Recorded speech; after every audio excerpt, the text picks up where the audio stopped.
Eng katta tavakkal umuman tavakkal qilmaslikda. Tavakkal qilish kerak. Shunda yo yutadi, yo aksi bo'ladi. Sirli masalliqni o'zi yo'q. Tentakni masxara qilishadi, o'zlarini chuv tushirishganidan bexabar qolishadi. Qarib ketibsiz. Umr oxirlar yo deyishadi. Kimga yoqmasa o'zlari o'zgarsinlar, sen emas. Manmanlik halokatlarning birinchi sababchisi bo'ladi. Tasodifan bo'lmaydi. Senga ishonmayman. Hechqisi yo'q. Asosiysi o'zingga ishon. Xato qilish bizga xos. Kechirish esa ilohiy. Hamma gap o'zingda. Ko'piklarmish. Keraksiz temir uyumlarida.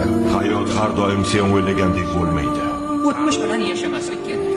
Chunki o'tgan ishni qaytarib bo'lmaydi. Meni bir do'stim kubok haqida juda yaxshi gap aytgandi. Foydasiz temir tersak. Odamni urishlariga qarab qilish kerak. Hozirgi qaroring seni ayni damda kim bo'lishingni belgilab beradi.